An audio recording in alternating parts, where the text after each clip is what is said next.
1 Corinthiens 13, du premier verset jusqu'au verset, plutôt du 4e verset jusqu'au verset 7e. 1 Corinthiens 13, 4 jusqu'à 7. Vous y êtes, hein? Tout lecteur de la Bible connaît 1 Corinthiens 13, n'est-ce pas? 4 à 7. 1, 2, 3. Allons-y. La charité est patiente, elle est pleine de bonté. La charité n'est point envieuse. La charité ne se vante point, elle ne s'enfle point d'orgueil. Elle ne fait rien de malhonnête, elle ne cherche point son intérêt, elle ne s'irrite point, elle ne soupçonne point le mal, elle ne se réjouit point de l'injustice, mais elle se réjouit de la vérité. Elle excuse tout, elle croit tout, elle espère tout, elle supporte tout. Nous acclamons la parole du Seigneur.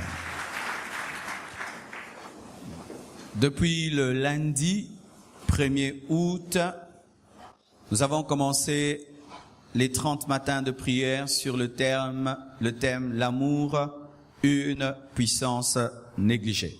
Nous n'avons pas pu tout écrire là, sinon ça allait saturer.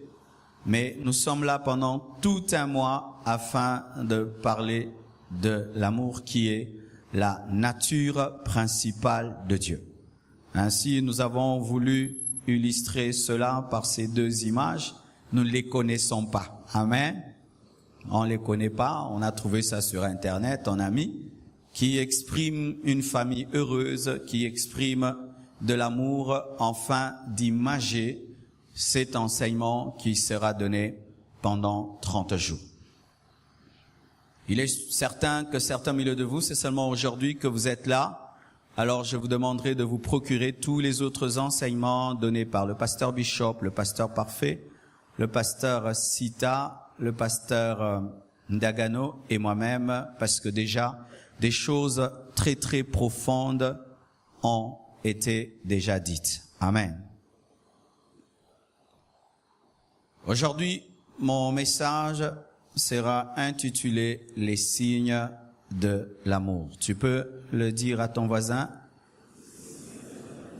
au voisin de gauche, au voisin de droite, au voisin de derrière, de devant, surtout celui qui te boude. Amen. Les signes de l'amour.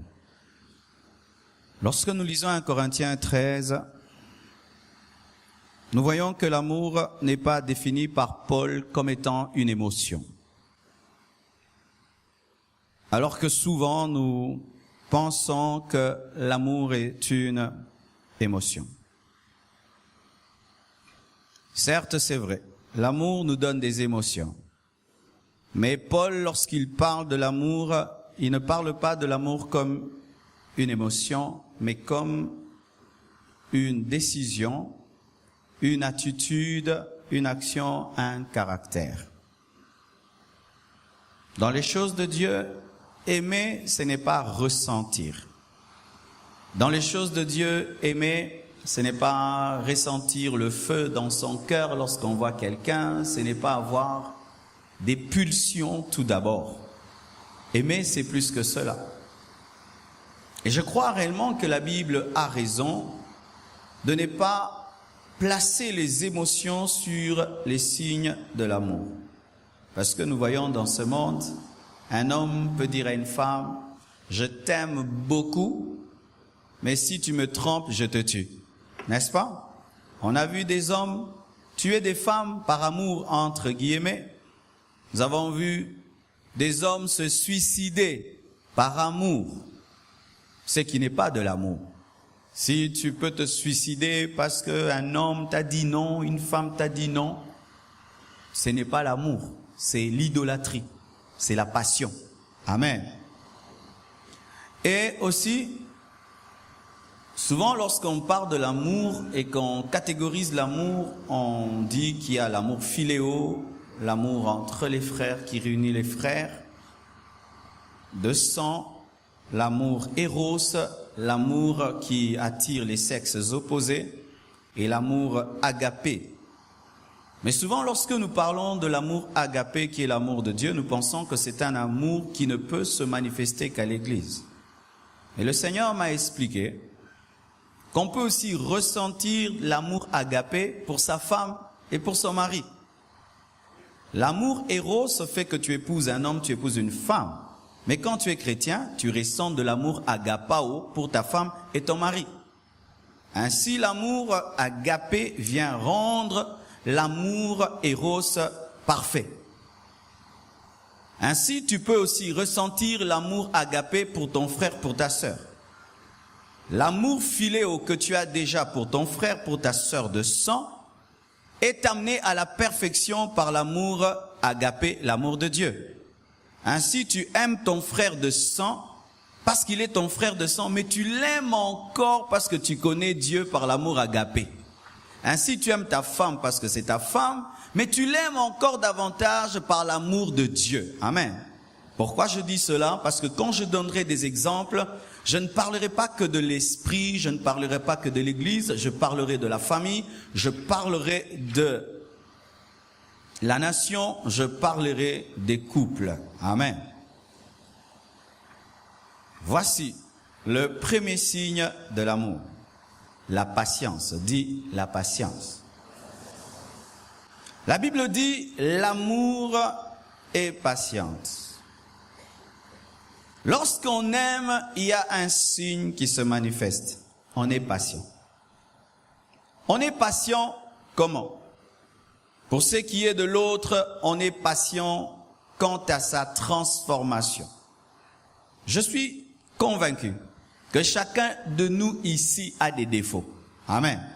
Même moi-même, j'en ai. Alors l'amour fait que tu sois patient par rapport aux défauts des autres, que tu attendes qu'ils changent.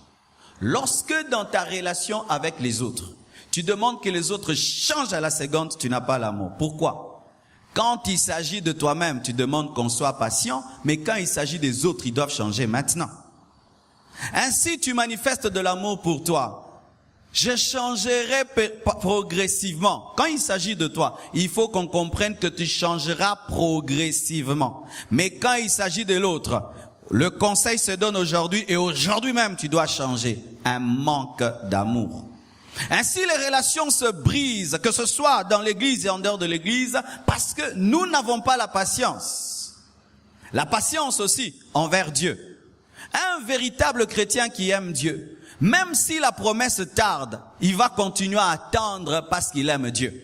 Mais quand tu abandonnes Dieu, parce que ça fait 5 ans, 10 ans, 20 ans que Dieu avait promis, que tu avais reçu la prophétie, et la prophétie tarde, tu abandonnes Dieu, tu n'aimes pas Dieu. Les hommes qui aiment Dieu peuvent attendre toute leur vie l'accomplissement de la promesse, et ils peuvent même mourir. La promesse n'est pas accomplie, mais ils meurent dans l'amour. Voilà. Jacob engendre Joseph. Joseph va en Égypte. Et en Égypte, Joseph n'a pas vu la délivrance d'Israël. Mais alors qu'il est en train de mourir, il dit, je sais qu'après moi, Dieu vous suscitera un prophète, que Dieu vous sortira de là. Mais lorsque vous sortirez, sortez avec mes os. Même si je ne les vois pas, mes os les verront. Quand on aime Dieu, même si l'accomplissement de la promesse tarde, et même si la promesse ne s'accomplit pas, on demeure dans la foi. C'est ça aimer Dieu. Les chrétiens qui abandonnent Dieu parce que la bénédiction tarde, qui se refroidissent parce que le miracle n'arrive pas, vous n'aimez pas Dieu. Aimer, c'est attendre, et tu peux attendre toute ta vie. J'avais une maman à l'église. Bien aimé, depuis que je l'ai connue, je n'ai jamais vu son mari. Elle me parlait toujours de son mari. Mon mari est en Europe, mon mari me prendra. Mon mari me prendra. Mon mari. Je crois pendant même 13 ans. Jusqu'à ce qu'on a dit, maman, épouse seulement un autre homme parce que cet homme ne comprend pas. Des fois, elle vous écoute seulement. Elle fait même semblant de faire ce que vous dites. Mais après, elle revient avec le même dossier. Pasteur, prie mon mari, je dois retrouver mon mari. Aujourd'hui, elle est avec son mari. Après combien d'années? Pourquoi elle n'a jamais lâché? C'est parce qu'elle a aimé. Tu lâches parce que tu n'aimes pas. Même dans le domaine des fiançailles, tu lâches facilement parce que tu n'aimes pas. Lorsque tu aimes une femme, tu aimes un homme pour le mariage, par l'amour de Dieu, tu patienteras qu'il change. L'impatience amène le divorce. L'impatience brise les amitiés. L'impatience brise les collaborations. L'impatience brise même notre relation avec Dieu. Ce n'est pas parce que Dieu te parle aujourd'hui qu'il accomplira aujourd'hui. Des fois, il te parle aujourd'hui, il va accomplir dans 20 ans. Il est souverain, il fait quand il veut. Dieu est souverain, il fait quand il veut. Amen. Hein? Et il n'a même peur de toi. Il n'a même pas peur de toi pour dire « Na salamba ou sinon au betanga ». Alléluia. Soyez patients. Soyez patients envers vos amis. Soyez patients envers vos femmes, vos enfants. Ce n'est pas parce que tu corriges un enfant aujourd'hui que demain il va le faire. Sois patient avec les défauts de tes enfants, de tes amis, de tes collaborateurs, de tes collaboratrices. Sois patient. La Bible présente Moïse pas comme l'homme le plus ouin, ni l'homme le plus puissant, mais l'homme le plus patient. Le Moïse qui est présenté comme l'homme de miracle, sa plus grande caractéristique, c'était l'homme le plus patient de la maison de Dieu. Il a la capacité d'ouvrir en deux la mer rouge, mais il y a des hommes qui se rebellent contre son autorité, mais il peut prier pour eux. Il a la puissance de prier et puis le rocher donne de l'eau, mais sa sœur s'oppose à son autorité, mais il supporte cela. Ça, c'est l'amour. Tu as la capacité de détruire, d'anéantir, mais tu n'utilises pas, tu attends que l'autre change. Combien de fois nous manifestons vite qui nous sommes? Tu sais qui je suis, un manque de patience. Nous ratons même l'éducation de nos enfants. Tu lui parles une fois, 2 fois, il ne fait pas, gifle. Tu lui parles une fois, 2 fois, tu l'insultes, manque de patience. Tu es incapable pendant une année de discipliner un enfant, de lui dire et de lui parler et de lui parler, de lui expliquer même. Il suffit que 3 fois il ne fasse pas. Tu tapes et tu engendres un impoli. L'amour patiente. Patienter, ce n'est pas attendre. Je répète, patienter, ce n'est pas attendre. Patienter, c'est attendre avec la joie. Car il est possible d'attendre, mais en murmurant. Amen. Je ne vois pas clair, je ne vois rien, je ne vois rien, je ne vois rien, je ne vois pas clair. Patienter, ce n'est pas attendre. Patienter, c'est attendre dans la joie. La promesse tarde, mais tu chantes. La promesse tarde, mais tu danses. La promesse tarde, mais tu continues à aimer Dieu de tout ton cœur. Lorsque tu perds la joie dans l'attente, tu ne patientes plus. Et un secret que mon père spirituel m'a donné, il m'a dit, lorsque tu attends et tu es fatigué d'attendre, dis je recommence à attendre. Tu ramènes le chrono à 0. Tu as attendu 10 ans, ça tarde, tu dis je recommence. Ça fait maintenant seulement 1 seconde que j'attends. Et souvent, qu'est-ce qui arrive? Nous lâchons lorsque le miracle est proche, nous lâchons lorsque la bénédiction est proche. Aimer, c'est attendre. Attendre avec joie. Aimer. Et Dieu est le plus grand exemple de patience. Voyez comment Dieu est patient avec nous. Dieu peut détruire ce monde en un jour et il a raison. Il y a tellement de péchés dans ce monde. Il y a des temples de Satan. Il y a des gens qui s'appellent adorateurs du diable sur cette terre, mais Dieu ne les tue pas. Le sorcier s'envole, il bouffe les gens, et puis il se réveille, Dieu ne le tue pas. Dieu envoie la pluie sur le bon et sur le méchant. Jésus tarde de venir, non pas parce qu'il n'a pas la puissance de revenir, mais parce qu'il patiente. Il sait que s'il revient maintenant, beaucoup de gens vont rater la patience. Mais la patience de Dieu a souvent été prise comme une faiblesse. Amen. Mais malgré que les hommes trouvent que sa patience est une faiblesse, Dieu continue à patienter. Il patiente jusqu'à ce que le dernier des païens sincères soit entré dans l'église pour venir comme Noé avait attendu que le dernier couple d'animal puisse entrer dans l'arche pour fermer l'arche. La patience de Noé par rapport au dernier couple d'animal n'est pas une faiblesse, mais c'est de la sagesse. Soyez patients envers Dieu, envers les autres, mais aussi envers vous-même. Un homme qui s'aime aussi est patient envers lui-même. Il y a des gens qui sont très durs. Il dit, je vais changer, je vais changer. Et si le changement n'arrive pas directement, il commence à se dire, moi vraiment, Dieu ne me connaît pas. Les gens comme nous, ce sont des mauvais. Arrête cela, bien-aimé. Ces hommes que tu admires, qui sont remplis de qualités, avaient beaucoup de défauts, mais ils ont lutté avec Dieu, lutté avec le Saint-Esprit. Aujourd'hui, ce sont des hommes de prière, des hommes de parole, des hommes de sainteté. Mais s'ils te racontent leur vie passée, ils te diront, j'étais tombé, j'étais faible, mais aujourd'hui, je suis un guerrier. Alléluia. C'est pourquoi dans vos témoignages aux autres, ne parlez pas que de vos forces. Parlez-leur aussi de vos faiblesses. Ils seront encouragés dans leurs faiblesses, non pas pour rester dans la faiblesse, mais pour croire qu'eux aussi peuvent changer. C'est pourquoi dans l'histoire de Pierre, on ne nous montre pas que Pierre prêchant dans Acte 2, on nous montre aussi Pierre qui réunit Jésus. On ne nous montre pas que Paul en train d'enseigner, mais aussi en train de persécuter. La deuxième chose, la bonté. La bonté, c'est un signe de l'amour. La Bible dit, l'amour est rempli de bonté. Qu'est-ce que la bonté? La bonté, c'est pas la gentillesse. Amen. La bonté, c'est une disposition de cœur à rechercher et faire le bien même envers ceux qui ne le méritent pas. Alléluia. C'est ça la bonté. La bonté, c'est une disposition du cœur à faire le bien. Un homme bon, s'il arrive au milieu de vous, il cherche à vous rendre service. Amen. Est-ce qu'il y a quelque chose, en quoi puis-je vous être utile? Amen. Je crois même à la porte de l'église, il faudrait qu'il y ait des frères et sœurs qui portent maintenant des badges sur lesquels est écrit, est-ce que je peux t'aider? J'avais vu ça dans une église aux États-Unis. Tu entres dans l'église, on écrit là, est-ce que je peux t'aider? Est-ce que je peux t'aider? Ça fait du bien. Amen, hein? Ça fait du bien. C'est dire que, envoie-moi. Envoie-moi. Je peux porter ton bébé. Je peux même garer ta voiture. Mais je suis là pour toi. Est-ce que tu es perdu à l'église? Je vais t'aider. C'est ça la bonté. Lorsque tu as la bonté, tu n'esquives pas les services à rendre, mais tu les cherches. Oh là là là là.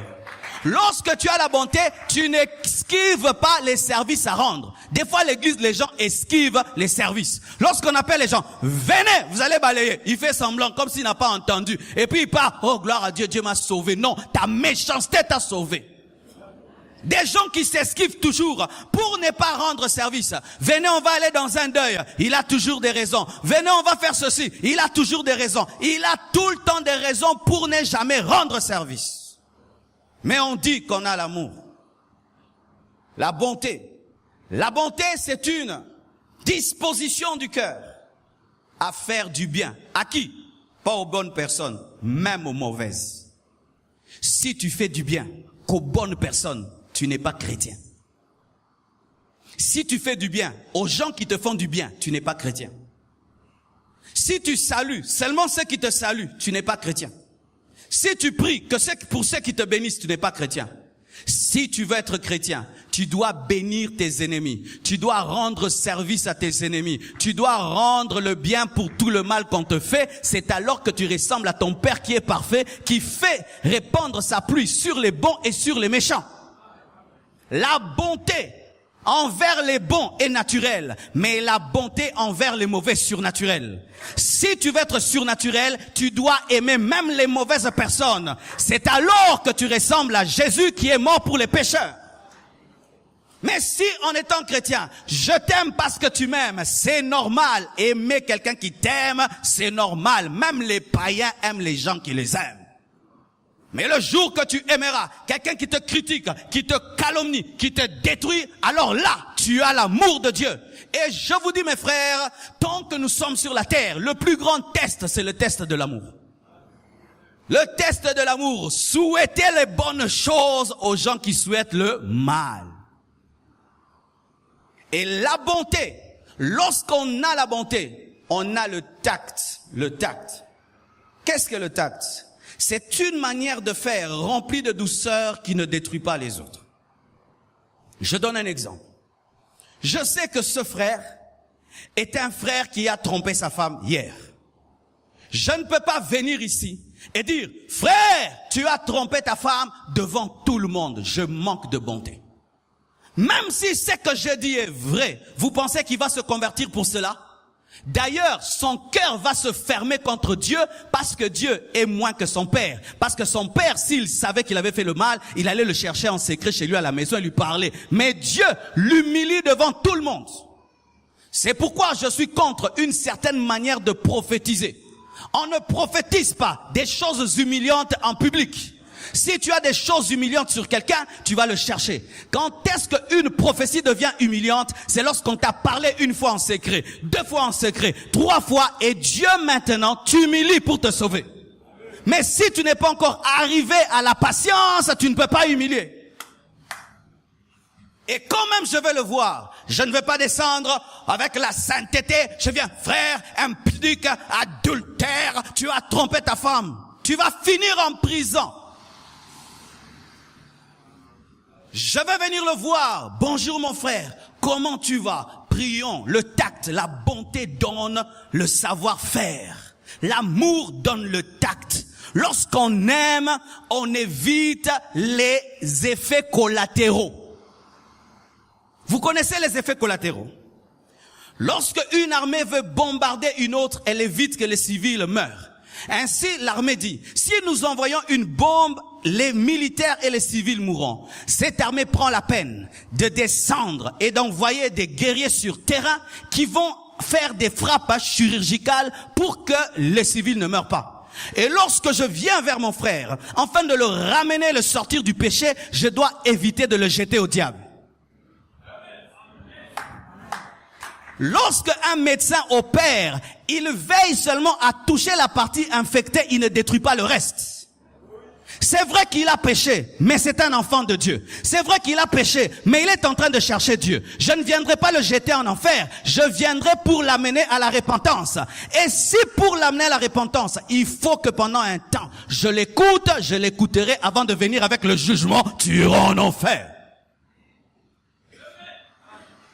Et qu'est-ce qui se passe? Dans l'église, comme il n'y a pas la bonté, les gens ne se confient pas.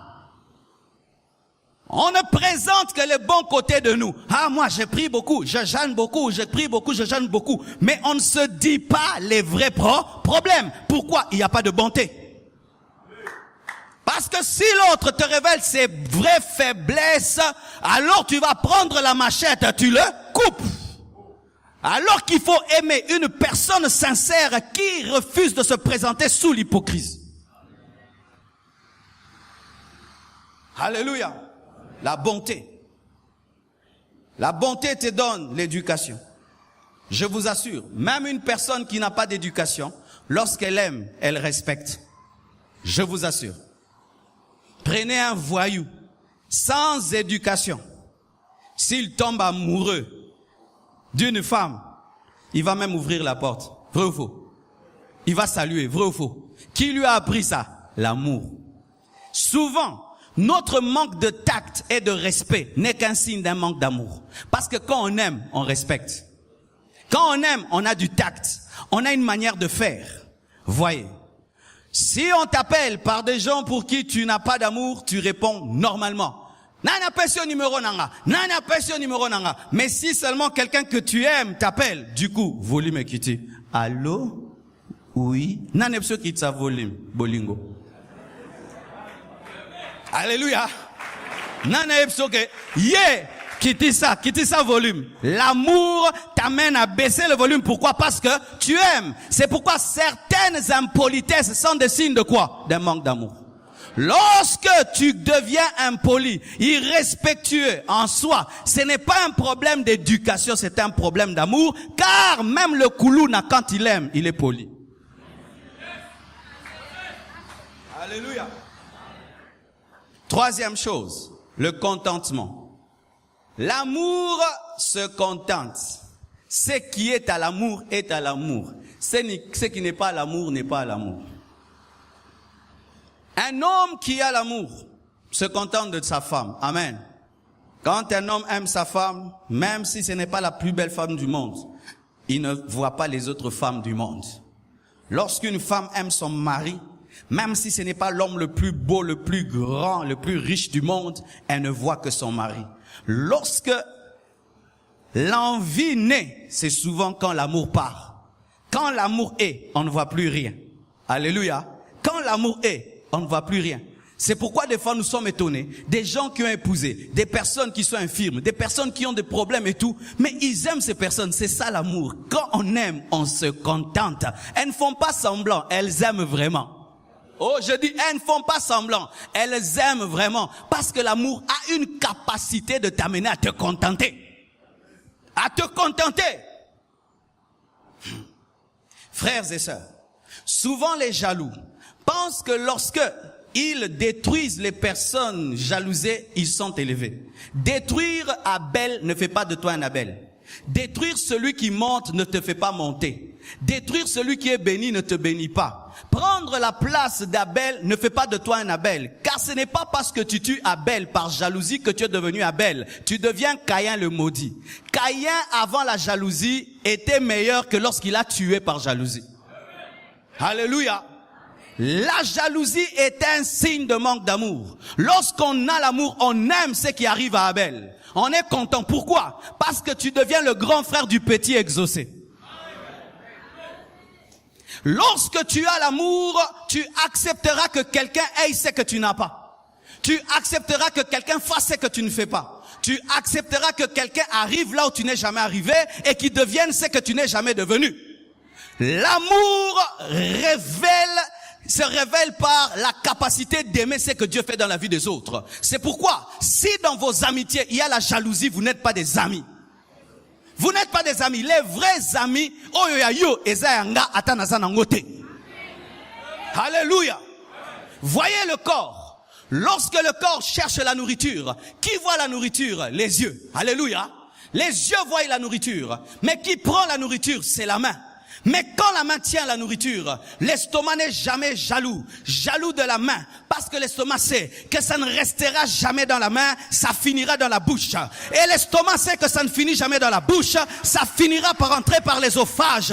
Pourquoi? Parce que le corps sait que ce qui est à la main est au corps. Ce qui est aux yeux est au corps. Et ce qui est à ton frère est à toi parce que vous n'êtes pas dans des corps différents. Vous êtes dans un même corps appelé l'église. Ce qui t'arrive m'arrive. Pourquoi? Nous sommes dans le même corps. Mais en attendant, c'est au niveau de la main. Oh, donne-moi un amen. Lorsqu'un homme a faim, qu'est-ce qui arrive? Il est fatigué. Même les genoux ne fonctionnent pas bien. Même tu as mal au cou et mal aux os. Mais quand seulement la nourriture entre dans l'estomac, ça rétribue cela à toutes les parties du corps. Et le corps devient fort. Pourquoi? Ce qui est à la bouche n'est pas qu'à la bouche. C'est même pour tout le corps. Même les cheveux mangent. Quand quelqu'un ne mange pas bien, il est quachocoré. Même les cheveux s'abîment. Tout ce qui est à l'autre est à toi. Même si vous n'êtes pas une personne, mais vous êtes dans un même corps. L'église, ce n'est pas des membres, mais c'est un corps. Sans la révélation du corps, nous allons tomber dans des jalousies. Voyez. Partout où passe l'aiguille, passe le fil. Mais il faut d'abord accepter que l'aiguille passe d'abord. Et pendant que l'aiguille passe, le fil dit avance encore, avance encore, avance encore. Mais lorsqu'on finit la couture, on ne garde jamais l'aiguille parce que l'aiguille va faire mal à celui qui va porter. On ne laisse que le fil, mais le fil accepte que pendant un temps, l'aiguille puisse passer. Des fois dans ta vie, ton ami sera l'aiguille. Ton frère sera l'aiguille. Ta femme sera l'aiguille. Sois content de ce qui lui arrive. Sois content de ce qui lui arrive. S'il fait ça, toi aussi tu feras ça. S'il fait ça, toi aussi tu feras ça. La couture dépend du mouvement de l'aiguille et du fil. Mais le problème souvent, nous nous opposons aux aiguilles. Ce n'est pas parce que nous prions tous le même jour que nous serons exaucés tous le même jour. Même dans la distribution des pains, même si c'était un miracle, ils n'ont pas mangé tous le même moment. Jésus a dit, faites-les asseoir. Maintenant, le panier a commencé à circuler.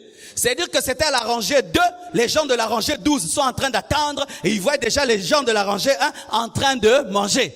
Mais sache qu'il en restera. Tout le monde en recevra. Et aussi, Si même avant que le panier n'arrive à toi, il y a une pluie qui arrête la distribution du pain, ce qui est essentiel, c'est que tu as entendu la parole qui est plus que le pain que tu vas manger.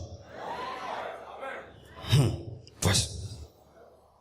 Même si je ne suis pas béni comme mon frère est béni, si je meurs sans être béni, mais si j'ai le Jésus qui l'a béni, cela me suffit, car dans le domaine de Jésus, nous avons tous le dénominateur commun.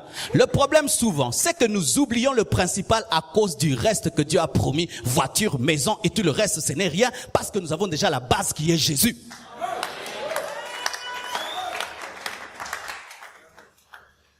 Soki okufi sa opamwama okufi yako pamwama po Yesu ndeli pamboli. Zala alors nazua soki yo yamba Yesu andambu molimo santo andambu. Mais soko yamba Yesu mobimba, molimo santo mobimba. Yo koyoka zua ya nini?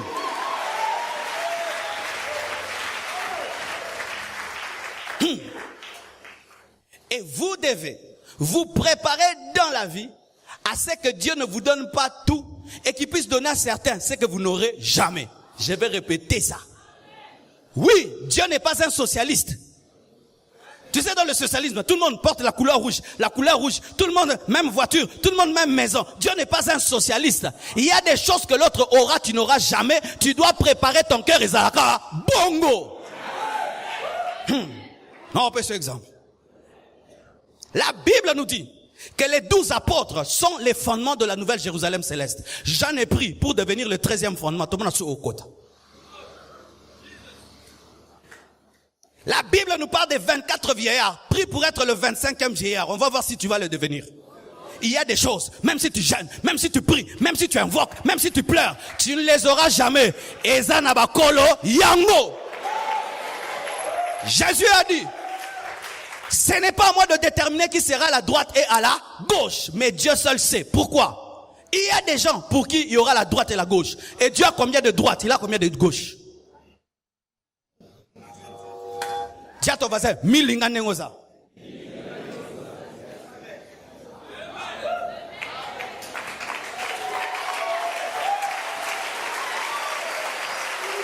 Je peux amener un réveil à la fin de temps, un réveil mondial. Mais jamais je ne serai parmi les 12 colonnes, les 12 fondements de la nouvelle Jérusalem céleste. Ça c'est pour Pierre, ça c'est pour Matthieu, ça c'est pour les apôtres. Dieu leur a réservé cela.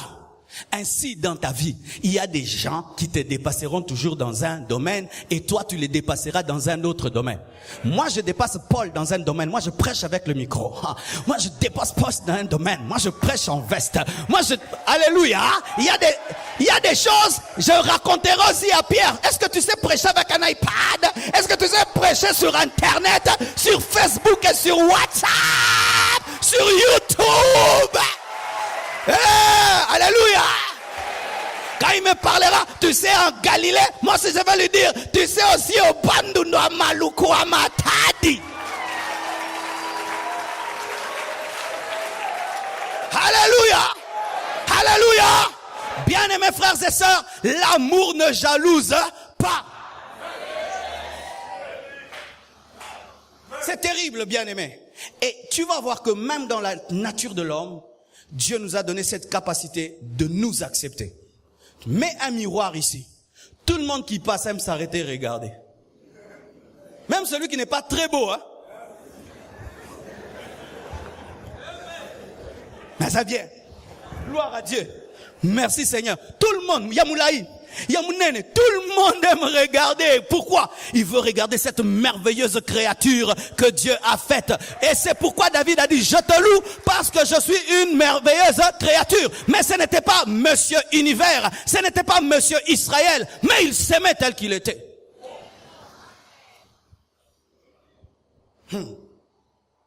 Voici. Lorsque tu commences à aimer ce que Dieu fait dans la vie des autres, alors ce qui est à toi viendra. C'est seulement lorsque tu appelles Élie, char d'Israël et sa cavalerie, que le manteau tombe. Tant que tu ne l'appelles pas char d'Israël et sa cavalerie et tu n'acceptes pas qu'il monte, la gloire de Dieu ne tombe pas sur toi. C'est ainsi, tu dois toujours accepter ce qui te précède là où tu vas, enfin que tu ailles là où tu dois aller. J'ai vu une femme dans ma vie qui avait un problème pour avoir des enfants. C'était une sœur catholique qui avait épousé un prêtre qui avait quitté la prêtrise. Mais il n'avait pas d'enfants. Et les gens avaient dit, vous êtes maudits parce que vous avez quitté la prêtrise. En disant, ces temps-là, si un prêtre et une sœur quittent, ils seront maudits, ils n'auront pas des enfants. Et tout le monde disait ça et tout le monde confirmait. Elle était très amie à ma mère. Et j'ai remarqué, elle a commencé à faire quelque chose. Olivier était très petit. Elle prenait Olivier et Olivier habitait là-bas. Il allait souvent là-bas, il mangeait là-bas, il dormait là-bas. Et les gens commençaient même à croire que c'était leur enfant. Elle avait décidé, si Dieu ne me donne pas un enfant, je vais commencer à aimer les enfants des autres. Elle a commencé à aimer les enfants des autres et un jour elle est tombée enceinte, elle a eu un enfant. Bien-aimé frère, si tu vois Abel prier et il est exaucé, ne le tue pas, demande-lui la méthode. Si tu vois Abed ouvrir le ciel, ne le tue pas. Dis-lui comment tu as ouvert le ciel. Parce que Dieu ne fait exception de personne. Il a seulement besoin de t'enseigner les principes. Le problème, c'est que nous combattons les gens qui réussissent, alors que les gens qui réussissent ont compris ce qu'on n'a pas compris pour nous aider. Et tu peux même réussir plus qu'eux.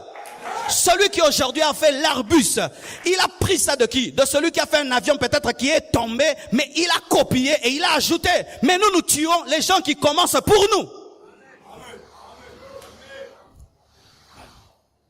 Voici. Si tu tues Joseph, qui te nourrira en Égypte? Si tu tues Moïse, qui te fera sortir de l'eau? Des fois, nous tuons nos Joseph. Pourquoi? Parce qu'ils ont eu des rêves. Mais il veut ses rêves pour lui, mais ce n'est pas pour lui, c'est pour toi. Mais on n'a pas parlé de toi dans le rêve, mais c'est il y a aussi toi.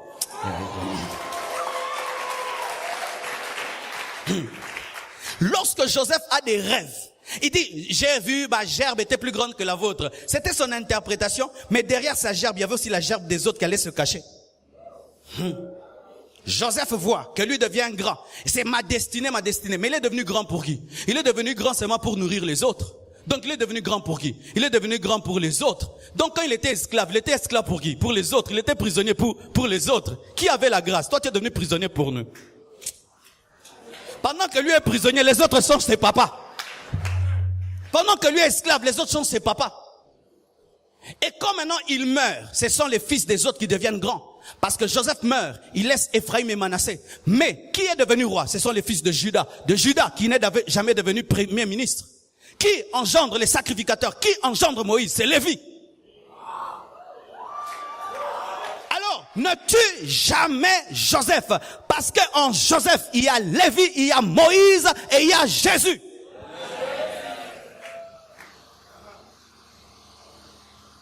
Frères et sœurs, quand tu comprendras cela, tu seras rempli de compliments pour les autres. Soyez des gens qui font des compliments aux autres. Je suis content de la manière dont tu chantes. J'aime ton album. Si ça cartonne, gloire à Dieu, cartonné. Après, moi aussi ça va cartonner. Pourquoi? Je vais te demander, tu avais fait la publicité comment? Tu es entré dans quel studio? Tu as chanté comment? Donne-moi le cœur qui a chanté dans ton album. Mais qu'est-ce que nous faisons? Tout ce qui monte doit descendre. Même dans l'église. Dis contentement. Qu'est-ce qui a détruit ce monde? Un Lucifer. Dieu lui donne déjà beaucoup. Imagine que Dieu te crée comme étant l'archange de lumière. Service, adoration et louange. Le plus grand ministère. Mais lui, il ne se contente pas de ça. Il veut toujours plus. C'est ça la maladie des hommes. Il veut toujours plus. Il veut toujours plus. Il veut toujours plus.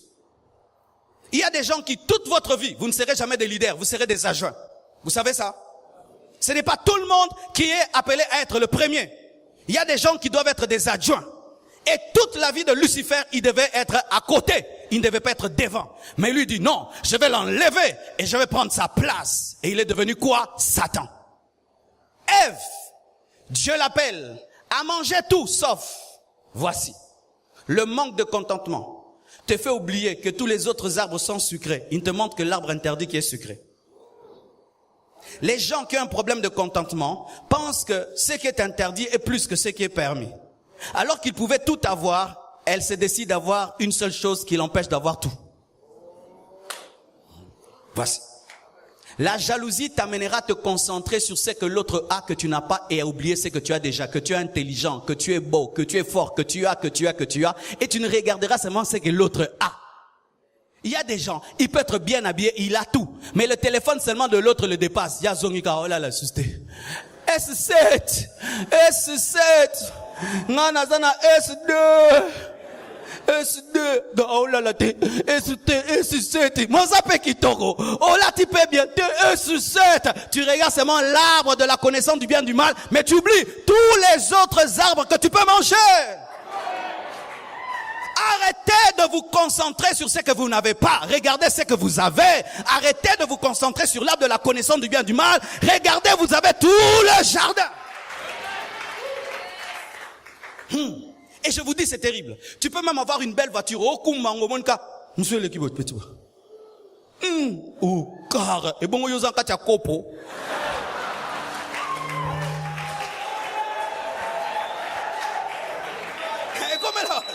Yo kumba poso longwa oyo et tout ana yo kota na kati mais na tongo tango la muka ke mona kango bien mais soko moni musuzu oh car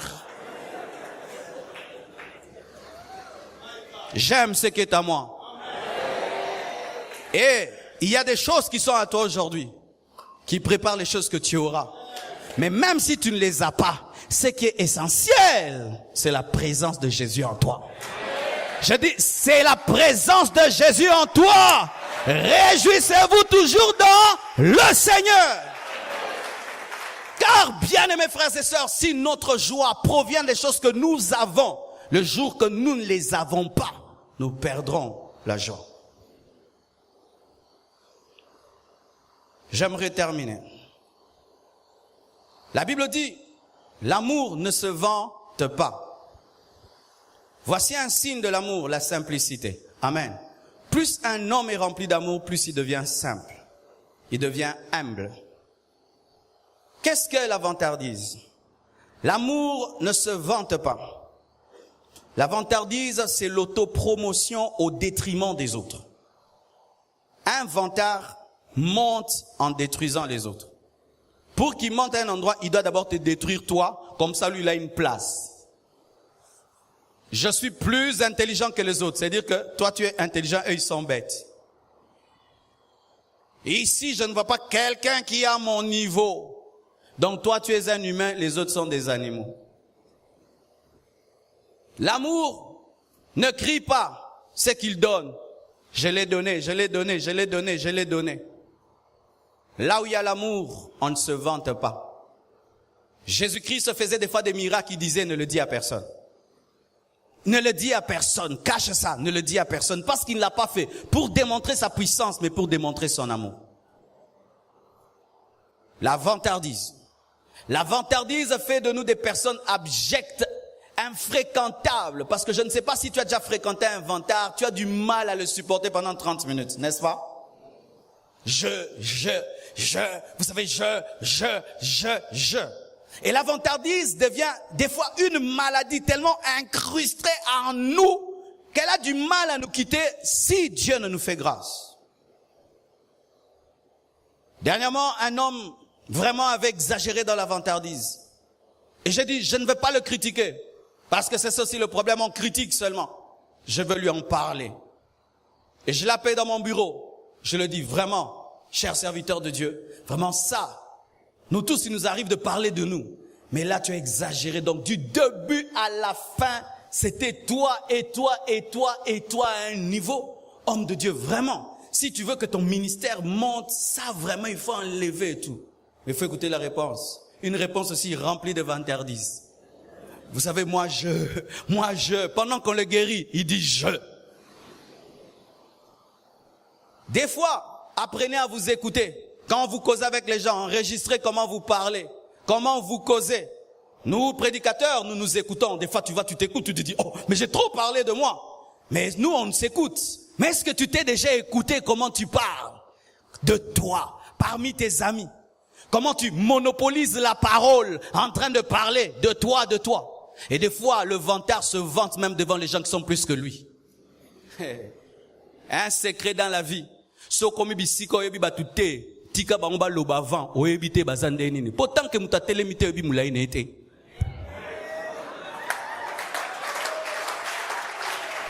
Vous voyez comment nous sommes tous assis ici? Est-ce que nous connaissons celui qui est le plus grand de tête de cette salle? On ne sait pas. Vous voyez puis Patrick comme il est là-bas, il paraît avoir votre taille, s'ils se tiennent debout. Moulaï! Mais tant qu'il n'est pas debout, tu penses qu'il a ta taille. Et il y a des gens comme ça. Tu peux être en train de parler. Tu vois, nous, les gens riches, nous, les gens riches, tu vois la richesse. Genre, à $2000. Yeah! Bon à unité. Vous savez comment moi, le vantard souvent est méprisable et ridicule parce que il tombe dans un piège d'avoir une loupe qui l'agrandit et il oublie la grandeur des autres. Les gens qui se promènent avec des loupes voient toujours tout en grand et pensent qu'ils sont grands parce qu'ils se voient par une loupe. Et le vantard, des fois ils utilisent des langages, tu sens vraiment qu'ils sont malades. Ils parlent de lui mais au pluriel. Vous savez, des gens comme nous, Maintenant tu regardes à côté de lui, tu penses qu'il est accompagné, il est tout seul. Il est tellement ébélé dans une personne qu'il ne peut plus utiliser le singulier, il doit utiliser le pluriel. Vous voyez les gens comme nous. Ou qui nous? Les gens comme nous. Et tu vois même dans sa manière de marcher, ils sont nombreux. Hey, Aza ébélé, que t'as la normalité, bah ça trop. Une maladie. Mais quand un homme vantard rencontre le vrai Jésus, reçoit le vrai Saint-Esprit, reçoit la vraie parole de Dieu, Dieu le brise, Dieu le taille, Dieu le façonne et le remplit d'humilité, de simplicité et il ne se vante plus. Alléluia. L'amour ne s'enfle pas. La vantardise et l'humilité, plutôt la simplicité et l'humilité vont toujours ensemble. C'est pourquoi Paul met ces deux signes ensemble.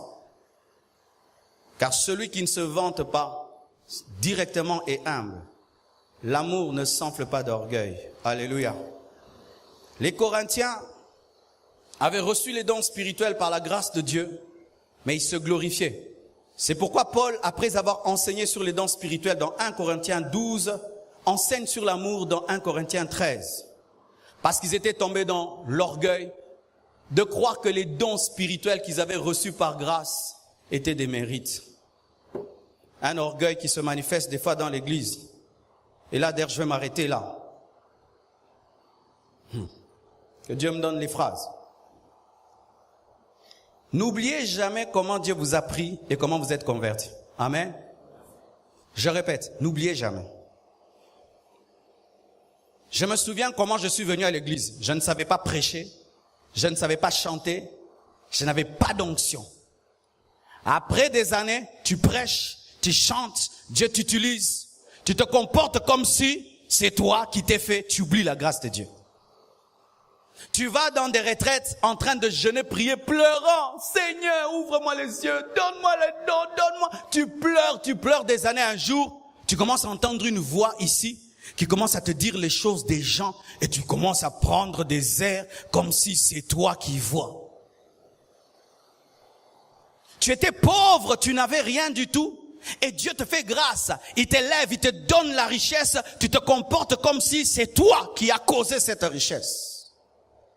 Et les Corinthiens avaient atteint ce défaut où Dieu les utilisait dans des charismes, des miracles, des guérisons et tout le reste. Et l'église de Corinthe était tombée dans l'orgueil spirituel. C'est pourquoi Paul a écrit. Et je vous dis que l'église du Congo ressemble à l'église de Corinthe. Des gens qui ont reçu des dons par grâce. Mais il faut voir comment ils sont orgueilleux. Ils veulent être indispensables à l'église. Si pas moi, si pas moi, si pas moi, si pas moi. Dieu, je le bénis. J'étais pas là au début des 30 matins. Les 30 matins ont commencé sans moi. Alléluia. C'est la preuve de quoi? Je ne suis pas indispensable.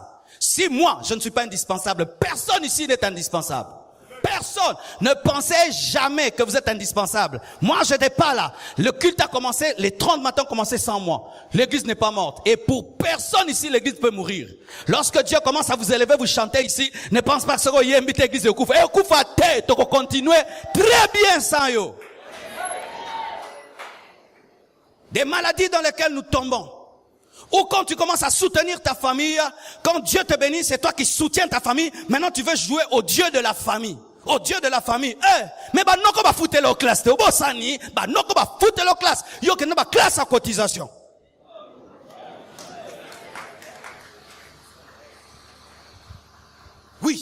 N'oubliez jamais votre passé. N'oubliez jamais votre origine. N'oubliez jamais où Dieu vous a pris. Ça fera quoi? Vous resterez humble. L'amour ne s'enfle pas d'orgueil. Pourquoi? L'orgueil, comme l'amour c'est la première nature de Dieu et l'orgueil c'est la première nature du diable. Si tu rencontres Satan, il y a une chose que tu ne rateras pas en lui. Il est orgueilleux. Orgueilleux. Attendez, Yesu a précipité, a crucifié, a dépouillé. Mais ce côté de Satan a boudé. C'est comme un boxeur, on l'a tabassé. Il est KO, mais KO est au boudé. C'est ça Satan. Malgré qu'il est vaincu, malgré qu'il a été terrassé, l'orgueil demeure sa nature. Et comment nous pouvons être des chrétiens, disent être remplis d'amour, mais il y a l'orgueil. Et l'orgueil, notre orgueil se manifeste lorsqu'on touche à nos personnalités. Amen. Hein? Personnalité nangai. Quand on termine dans l'église, hein? Asimbi personnalité nanga. Asimbi bisika ba simba kate. Donc simba Yesu meko simba yete. Finga Yesu meye komeka ko finga yete. Yesu finga molimo santo finga. Mais a touché réputation nangai. Oza bomoyi ebembe ezanga réputation. Ebembe ezanga réputation te. Comme on kaka ebembe. Oza mokonzi ebembe. Oza mutunene ebembe. Mais biso tokoma bibembe toza na personnalité. Ebembe za personnalité. Boni ufansi ngona kwenkuno nga mutaboyi. Na kwenkuno. Ebembe eyo na bisika ba okundango. Ebembe koufi, mais au signaler avec un couvre. Okunangana. Mais nécropole. Wana okufa. Nécropole. Oh mais mon kotinen. Nécropole. Ebembe yene église bo fanse ngokuna. Ebeti kara. Yango epona okara ba kote mo ebembe.